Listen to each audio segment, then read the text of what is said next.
The jolly old man in red wasn't always jolly, and he certainly wasn't always American.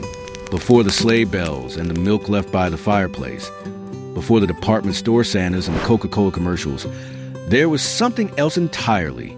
Something older, something darker. A figure who didn't bring presents to good children. He brought judgment. And what happened to that figure, how he transformed from a stern bishop who punished the wicked into the smiling face of American Christmas, is a story of cultural erasure, corporate manipulation, and a calculated reimagining of folklore so complete that billions never question it. The man who became Santa Claus died in 343 AD, but his ghost would be resurrected, rebranded, and sold back to the world wearing a trademark smile. His name was Nicholas, Bishop of Myra, 4th century, modern-day Turkey. The historical records paint a portrait nothing like the twinkling-eyed grandfather figure plastered across shopping malls each December. Nicholas was known for his fierce devotion and explosive temper. Legend claims he once struck a heretic named Arius across the face during the Council of Nicaea gathering of church leaders in 325 AD for denying the divinity of Christ. This wasn't a gentle soul. This was a warrior of faith, uncompromising, severe. The stories surrounding him speak of secret gift-giving, yes, tossing bags of gold through windows to save desperate families, but always anonymously, always in darkness, and always with a weight of divine authority behind every action.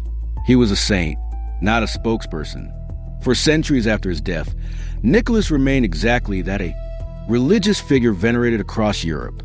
In the Netherlands, he became Sinterklaas, arriving each December with his helpers to deliver not just gifts but also consequences. Well-behaved children received treats. The others?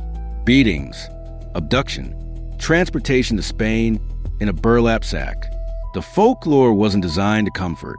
It was designed to terrify children into obedience. Sinterklaas wore bishops' robes red, yes, but ecclesiastical red, sacred red. His white beard marked him as ancient and authoritative.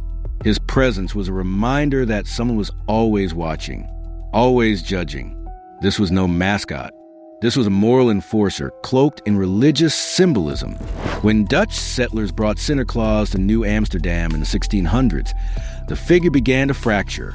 The Puritan-dominated English colonies initially rejected him outright. Christmas celebrations were banned in places like Boston as frivolous and papist.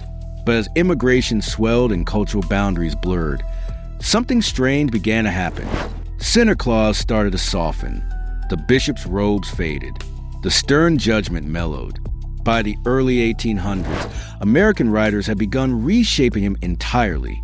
Washington Irving's 1809 satirical work Knickerbocker's History of New York described a jolly Dutch figure who flew over rooftops in a wagon, delivering gifts. It was fiction, deliberate invention, but it planted seeds. Then came 1823, the poem that changed everything. A visit from St. Nicholas, better known as A Night Before Christmas, published anonymously, later attributed to Clement Clark Moore. 8 reindeer, a sleigh, a belly that shook like a bowl full of jelly, rosy cheeks, a twinkle in the eye. This wasn't Bishop Nicholas. This wasn't even Sinterklaas anymore. This was something entirely new, an American creation, stripped of religious weight, stripped of judgment, transformed into pure, unthreatening whimsy. The poem became a cultural phenomenon, reprinted in newspapers across the nation year after year. Within decades, the figure described in those verses had eclipsed every version that came before. The bishop was dead. Long live Santa Claus. But the image still wasn't standardized. Throughout the 1800s, Santa appeared in illustrations wearing green, brown, even blue. He was sometimes tall and thin, other times short and plump.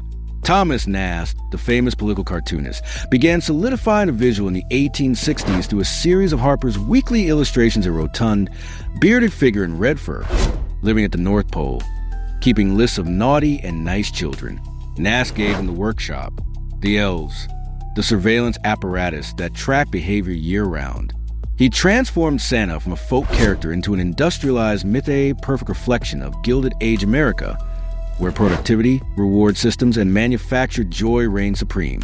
Still, variations persisted. No single Santa dominated. Not yet. Enter 1931, the Coca-Cola Company. The Great Depression strangling America. Coca-Cola needed to boost winter sales. Soda was seen as a summer drink. They hired commercial artist Haddon Sundblom to create a Santa for their advertising campaigns. Sundblom's Santa wasn't just another interpretation. It was the interpretation. Warm, grandfatherly, robust, dressed in Coca-Cola red and white, the exact shades of the company's branding, holding a bottle, smiling directly at the viewer with an expression of pure, uncomplicated benevolence. For the next 3 decades, Sundblom painted Santa for Coca-Cola's annual Christmas advertisements, which saturated magazines, billboards, storefronts, and eventually television. Millions saw this Santa, then tens of millions, then hundreds of millions. The image burned itself into the global subconscious. The brilliance of the campaign wasn't subtlety. It was ubiquity. Coca-Cola didn't invent the red suit that had been common in American depictions for decades, but they owned it. They standardized it. They made it inescapable. By mid-century, when people thought of Santa Claus, they thought of Sundblom's Santa, Coca-Cola's Santa. The religious bishop from ancient Myra had been fully erased, replaced by a corporate mascot, so effective that the corporation behind it became invisible. The myth appeared organic, natural, timeless, as if Santa had always looked exactly like this. As if this version wasn't designed in a Chicago advertising studio to sell carbonated sugar water during an economic collapse. What's most unsettling isn't that a corporation hijacked a religious figure. It's how completely the hijacking succeeded. Billions celebrate Santa Claus each year without knowing his origin, without remembering Nicholas of Myra, without questioning why he wears those specific colors, why he holds a Coke bottle in vintage ads, why his image remains so strikingly consistent across continents and cultures. The erasure is total. The new mythology has overwritten the old so thoroughly that suggesting Santa was ever anything but jolly feels like blasphemy. Coca-Cola didn't just popularize an image, they finalized a cultural lobotomy. And the questions that remain are the darkest ones. What else has been rewritten without anyone noticing? Which other myths have been quietly purchased, repackaged, and sold back as ancient truth? If a 4th century bishop could be transformed into a corporate spokesman within a few generations, if his judgment could become unconditional acceptance, his sternness could become indulgence, his religious authority could become commercial permission to consume, what prevents the same fate from befalling every story, every symbol, every shared cultural memory? The answer, perhaps, is nothing. Nothing prevents it. It's already happened. It's happening still. Santa Claus smiles from every storefront. His eyes twinkle with manufactured warmth. Behind that smile is the ghost of Nicholas of Myra, struck silent, stripped of power, reborn as something he would never recognize. And behind Nicholas is something even older, something we've forgotten entirely. The corporations remember. They always do. They remember that myths can be owned, that belief can be bought, that the past can be overwritten if the present is loud enough, bright enough, sweet enough.